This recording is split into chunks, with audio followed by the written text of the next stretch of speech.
It's not just about this weird sort of nebulous idea of testosterone in your bloodstream. The action at the tissues is what matters.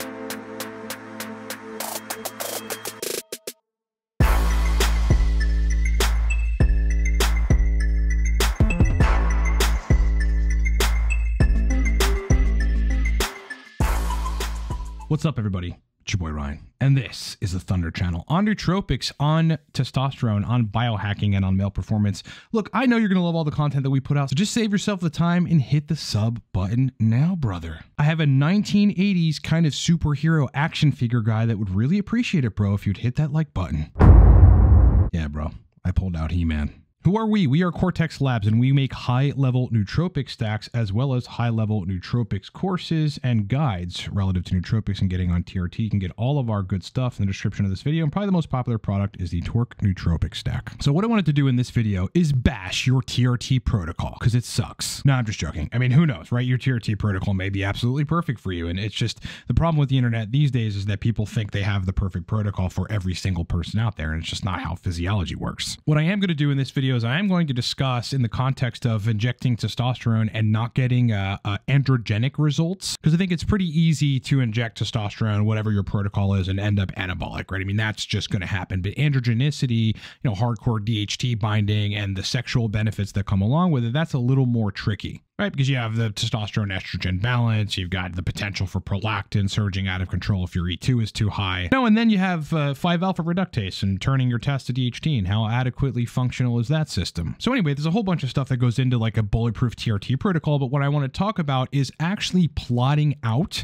the milligram quantity per day that is ideal for you in terms of androgenicity, all of these sexual benefits, and then building your protocol around that. Because here's mistake number one. Mistake number one, and the most prominent mistake in the world of TRT that I get guys coming to me reading on Reddit, is that they got a milligram per week protocol. You know, it's trendy to inject, you know, subcutaneously every day, which look, I've seen it work great for some people, but I've also seen it fail miserably for others. You know, and they're doing that, and the biggest mistake they're making is they're not recognizing, or they haven't come to understand what milligram quantity of release of testosterone per day or per every other day gives them the best androgenicity and allows them to hit all of their goals on TRT, not just anabolism. All right, so what we're going to do in this video is I want to take us directly to steroidplotter.com, where you can actually plot your cycles of testosterone and plot your regular TRT protocol so that you can understand how much milligram release of testosterone you're getting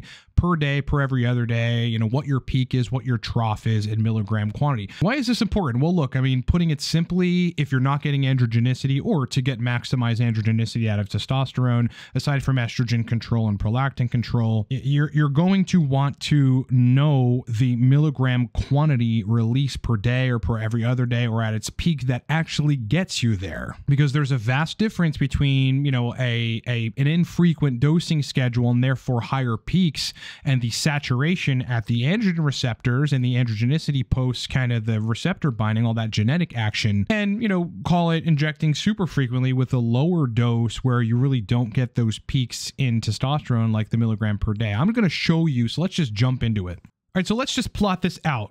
8 weeks is enough time for you to actually get the milligram quantity that you're going to peak and stay at. Okay, so 21, we're running testosterone.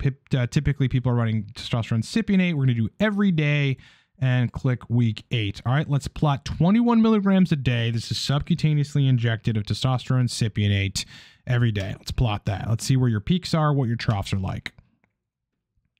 Okay. So what you're doing and what you end up peaking at is you end up peaking at a 15.49 milligram release of testosterone per day. That's the highest amount of testosterone that's going to, you know, enter your bloodstream after it leaves the depot and the ester gets cleaved off, and then you got the testosterone in your bloodstream. You're looking at a 15.5 milligram release per day. Now, if you look at this, this is why people say stable levels are good, because you've got, you know, your peak at 15.5 and your trough on, you know, later on that day. This is day 45, so 45.5 later on in the day.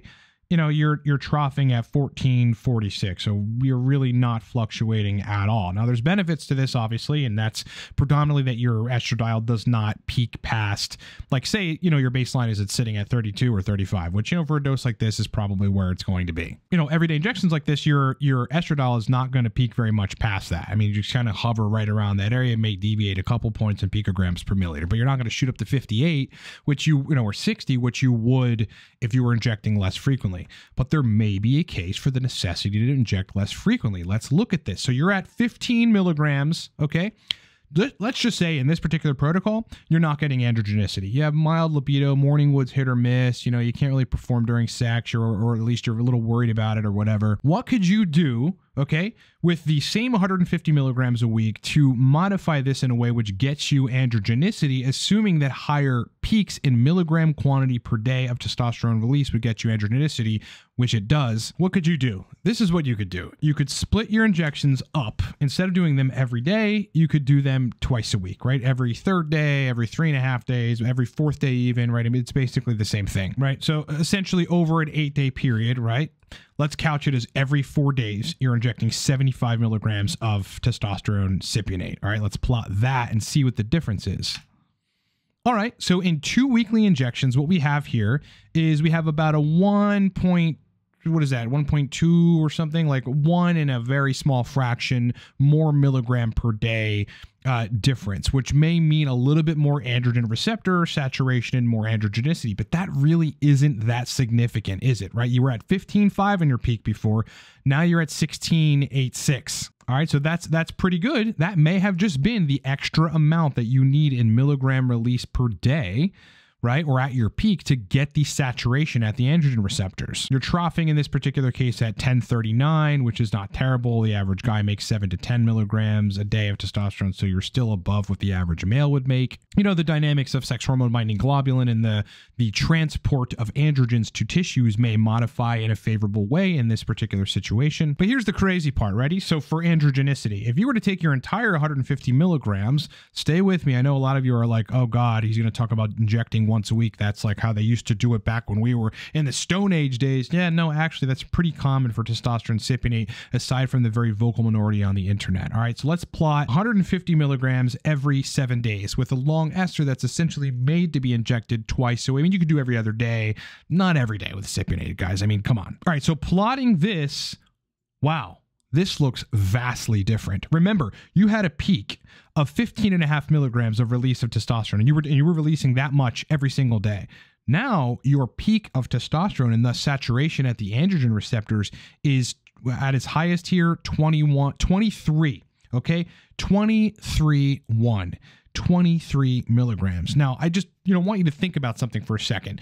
What do you think the difference will be in terms of androgenicity at a 23 milligram peak versus a 15 milligram peak? You'd end up like one of these guys in the comment section here with a bigger peak and thus more androgenicity. This is a thread titled, "Are Fluctuations Actually Better?" where a guy goes, I started on twice a week, read all and watched the YouTubers talking about daily injections. Very important point here. And I'm not saying, all of them or you shouldn't listen to them or whatever, but, a lot of them haven't worked with clients in real life. They say they have. You can tell someone who's worked with clients or not. They've been around for many, many years. People actually review them. They know what they're talking about. They're pharmacologically sound. So you got to be careful with what you're listening to on YouTube, including me. Do your own research and understand what works best for you. He goes, figure they must know what they're talking about. Switch to daily. Over time just felt blah, or just like I did pre-TRT. How do you switch to, what is supposed to be like the best way to inject testosterone and you feel pre-TRT? That's a problem. This is probably having to do with the fact that his peaks were just not very powerful, and thus, again, no major saturation at the androgen receptors. And all that genetic action, the androgen receptor binding, and the action at tissues where the androgens end up. It's not just about this weird sort of nebulous idea of testosterone in your bloodstream. The action at the tissues is what matters. He goes, went to Monday, Wednesday, and Friday, and now libido seems to be being better and overall feeling better. May go back to twice a week and see if I get any more improvements, but daily did not do it for me. So this is a case where probably, this guy's daily. So again, if we go to 21 milligrams daily every day. You know, this guy's daily was probably somewhere between, call it 13 and 15 milligram release per day. So that wasn't enough androgenicity to make him feel all the libido benefits or generally make him feel good on TRT. So again, he went Monday, Wednesday, Friday, which would be, so he went basically every other day and then skipped a day. That's what it looks like. And look at the difference in the peaks. He's injecting 3 times a week, but 50 milligrams per injection rather than a 15 milligram peak. He is now at his absolute peak looking at a 19 milligram peak. Vast difference, my friends. And the funny thing is about this particular case is he's troughing at what the peak was for the daily injections. The peak for the daily injections was 15.5, right? He's troughing at 15.5. So it just may be the case that for that guy, he needs to be at 15.5 on a trough, and he needs to be at 19.7, basically 20 milligram testosterone release a day, you know, at its peak for him to feel good and have libido and all the androgenic benefits. Let's run a different protocol, all right? Let's run 182 milligrams, right? I know that's an arbitrary number, but that actually turns out to be, what is that, 26 milligrams a day, 52 milligrams every other day. And let's run that every day. So that's 26 milligrams a day. We're doing 182 milligrams of testosterone a week. Okay, this is cypionate. Let's plot, my friends. Okay, so what we got here on 26 milligrams every day is we do actually have a higher peak than 15.5. We have, you know, we've also upped the dose from 150 to 182. We are at a 19.19 at the absolute peak milligram of release of testosterone. Now, this is pretty constant. The trough is 17.9. So this guy's getting, you know, what you would wager to be, or what I would wager to be, pretty hardcore androgenicity, right? Peaking at 19.19, troughing at 17. Even his trough, he's still potently androgenic, has the DHT saturation, right? Has presumably better activation of the androgenic response, kind of post all that genetic stuff that happens at the tissue level, and is having a better experience on TRT. But check this out. Let's assume this guy at 182 milligrams wasn't having androgenicity, even at 19 milligram per day peaks. Now, why would that happen? People say, oh, the average guy only pumps out 7 to 10 milligrams a day. Well, yeah, yes, true. However, injectable testosterone doesn't translate to your endogenous testosterone in terms of how it affects you, right? I mean, you got the ester, you got the liver cleaving it off, you have these different pharmacodynamics, you have ultimately the pharmacokinetics from injection to, you know, your ultimate trough. These things are different than your diurnal pulsatile rhythms. They're just different. So maybe you actually require, and especially if you've been hypogonadal for a while, your tissues have been starved of androgens, maybe you require high doses and higher peaks. So let's take that 182 milligrams and let's just split that up into twice a week. So what is that? 182 divided by 2. So that ends up being 91 milligrams per injection. You're running this twice a week for a total of 182 milligrams. So let's go to we'll run that every 3.5 days, basically Monday morning and then Thursday evening. You know, some people like to break it up that way. And let's see where we're peaking here. Okay, now we're peaking at, in total, 22.64. And it looks like it's actually still going up from there. So we may end up somewhere around, you know, 23, call it 23 milligrams. It may be the case that for this person, they're going to need the 23 milligram peak in order to get max androgenicity, libido, erection quality out of TRT. Now, just for shits and giggles, I know a lot of you that are, well, I mean, I don't really know what you guys think. Let's just go to 1 injection a week. No, I know a lot of you guys are going to instantly freak out because, you know, testosterone cypionate has, I mean, you're peaking anywhere from day 2 to day 6, depending on your dose. I mean, if you're actually dosing a good, solid, hefty TRT dose, not like a 100 milligrams or 120 or something, I know that works fine for some people. Some guys are going to absolutely need more than that. But, you know, say you're dosing 182 milligrams of testosterone cypionate, you're peaking from day 2 to 7, right? That's pretty clear on the pharmacokinetic literature. So, you know, you're not really troughing until after, you know, conservatively after day 5, 5.5, 6, you might start to feel a little less than optimal. I mean, that's what the ester is for. All right, so let's run this. Let's plot this at 182, same dose, right? But different peaks every 7 days, 182 milligrams. Wow. Now your max peak here, which will probably go a little higher than that, is 28 milligrams a day.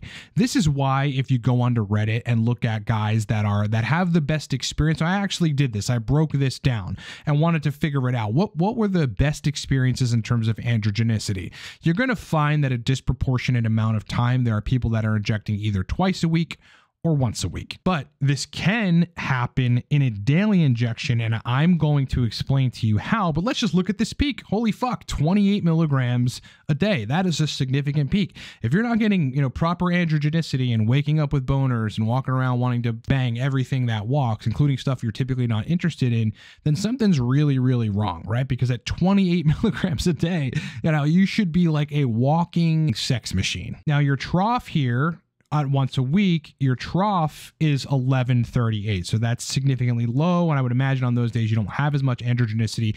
But in my experience, the high saturation DHT binding the receptor sites, all that genetic action at the tissues, the androgenic action tends to have a carryover effect where it's not that it happens in day like 3 and then day 4 you lose it when you start troughing, or day 5 when you start troughing, right? It has a carryover effect for several days thereafter in some cases. So even if you're sitting at 1138 on your trough, you may still have good libido. But in the meantime, here's day 42, that's your peak. Day 43, you're at 2437. That's still pretty significant. Day 44, 20, you're still above 20. Day 45, just about 20, right? 1847. It isn't until you get to day 47 where you're down to 14, and then, day 48.5 where you're all the way down to 1138. Now, let's just say that you found your max peak in milligram release to where you get the androgenic benefits, the sexual benefits from TRT, and it is 28.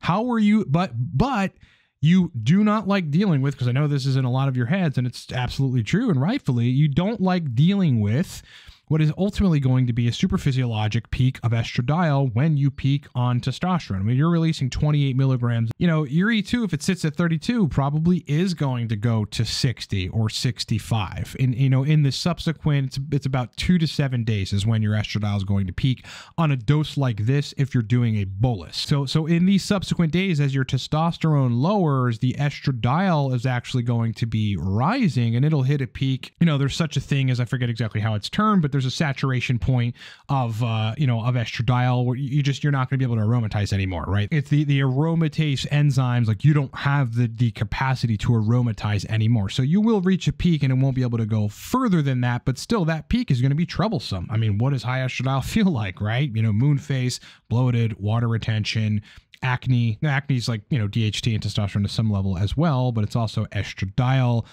moodiness, erection quality problems, venous leakage, the stimulation of prolactin secretion. This is all scientifically validated, right? So guys rightfully have a problem with that. So what can you do to reach your peak of 28 milligrams release, but not have like this trough where estradiol is still sitting at 50 or 60 something, or not have a significant rise in estradiol? What you can do to reach a 28 milligram peak is you're going to have to up your dose and then inject more frequently. So if you're one of those guys that likes doing it every day or likes doing it every other day, let's just couch it as every day, and you want to reach that 28 milligram peak, this is what you're going to have to do. I don't even know the number off the top of my head, but let's go with 230. That ends up, divided by 7, that ends up being, what is that? 32 milligrams. Okay, 32 milligrams a day. We're going to go every day. Let's see if this takes us close to 28. All right, we are peaking here at 2361. Okay, so if you've reached 28 as your peak saturation point where you get all the androgenicity, this really isn't going to cut it. So what you may want to do if you're going to keep the 230 milligram dose is divide that by 3.5 and go every other day, which is going to be 65. Let's call that 65 every other day. Let's see what you peak at here. All right, here you're getting closer. Now you're getting closer, okay? You can keep, you have a 230 milligram a week dose, and now you're peaking at 25, okay? And you're only troughing at 20. So you stay pretty androgenic and definitely anabolic like a good bit of this time. In fact, most of the time. So this may just be good for you, a good middle spot, 230 milligrams. You don't want to push it any further than that. Then you're in cycle territory. You don't want your bloods to get all skewed, right? So you keep it there. But say you want to go higher just because you feel like your bloods are actually looking good. You're feeling good, but you're not quite there yet, and you want to see where you need to go. Let's go with 250. So we take it to 250 milligrams. We're going to divide that by 7.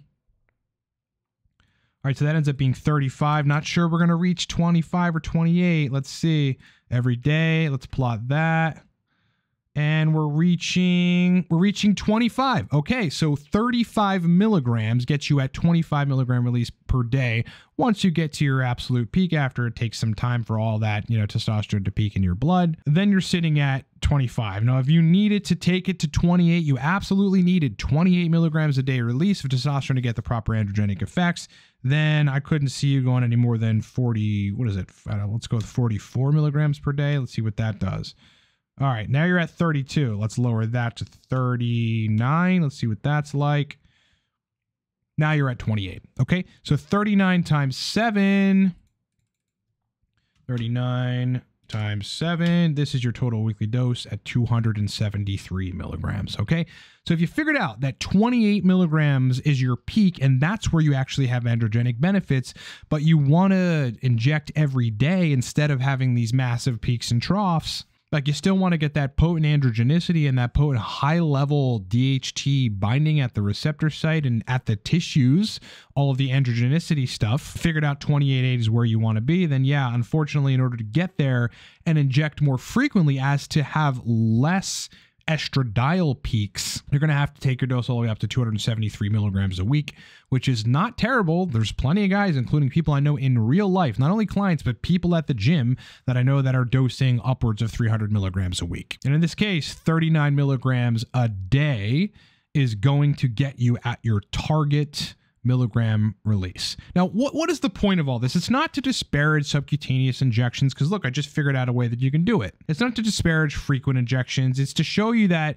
with your same milligram quantity testosterone weekly protocol, if you injected less frequently, you'd get higher peaks and thus more androgenicity, and that may solve your libido problem on TRT if you're not getting it subcutaneously. Alternatively, in either way, you have to find, by going up in dose but still managing the estradiol, guys, manage the estradiol, like where the milligram, like this is 28.8, right? I mean, it depends on where you are. I'm at about 22, 23, where that milligram release per day is, or milligram per peak is, where you get the full androgenicity from TRT. And then once you find it, again, you don't have to inject it once a week or twice a week. I know a lot of you people like the, the insulin syringes and doing it subcutaneously and whatever. So like, yeah, I mean, that's totally fine. The pharmacokinetics are going to be slightly different, right? Sub-Q versus intramuscular is different, but I mean, you'll get close. And then, hey, yeah, you may need to up your dose, your total dose, and stay injecting frequently, and then you'll end up, reaching your milligram quantity per day. But this is really important for you to understand. It's not just about your total weekly dose. People go, I'm not getting androgenicity or libido on TRT, and I'm at 175 milligrams a week. Like, what the hell's going on? Well, I mean, you're probably just not peaking at your peak spot, which gets you this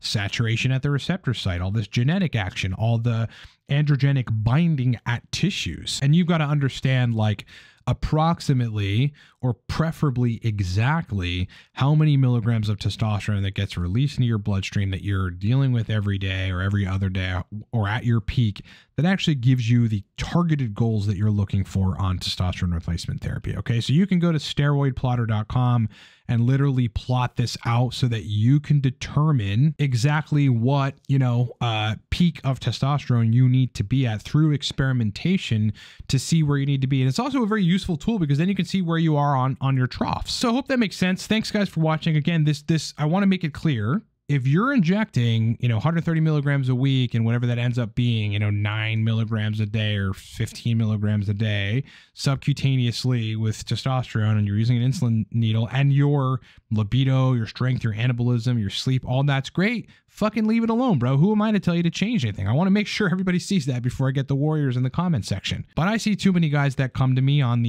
those types of protocols that aren't getting the results that they want, and we either make the injections less frequent, go to twice a week and usually just once a week, and see if they can tolerate it. And then the issue typically tends to resolve over the course of like 2-3 weeks, right? Because they're getting that androgenicity now. Or, we'll keep them at a somewhat frequent, injection protocol, but we'll find the milligram peak that they need to be at through experimentation with higher doses. Last thing I will say, for those of you concerned about estradiol, like I share your same concern, which is why my entire life changed when I got on the 0.125 milligram anastrozole compounded tablets.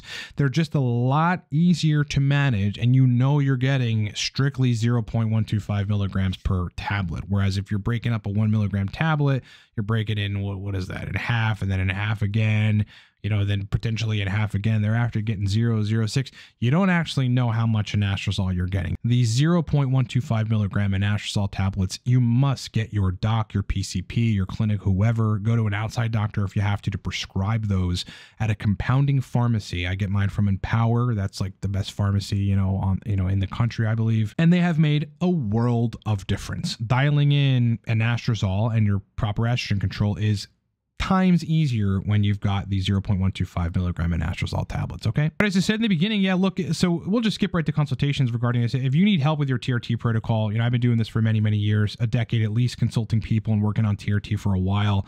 I've seen everything there is under the sun, and I kind of know what to do when people are in particular types of quandaries, problems. Go hire me, livecortex.com. We got a bunch of different targeted email consultations, call consultations, everything else in between. Go check all that stuff in the description of this video. If you're into nootropics, yes, the only nootropic that we have in stock, because Cortex is out of stock, but will be back in stock at the end of this month, is the Torque Stack. This thing flies off the shelves because people like a clean stimulant nootropic. That's what Torque delivers. Go read the reviews. Go see what people say. We blow through inventory because people love this stack. All right, go buy some Torque, livecortex.com, 2 capsules, and you're energized, my friends. And if you want very, very detailed, long, like stack-ridden nootropics courses with yours truly, go get them, livecortex.com. There's 3 of them. There's also a bunch of digital guides with stacks and a getting on TRT guide. All right, buckos, it's been a pleasure hanging out with you. Appreciate you being with me. Subscribe to the channel. Look, if you liked anything I said, just hit the sub button, bros. We talk about all manner of stuff relating to male performance, physiology, nootropics, obviously TRT, testosterone, just being a killer in life. I would really love for you to sub to this channel. Anyway, more content to come soon. Hope you guys have a great day, and I will talk to you on the next one. I'm in my element, ooh, yeah.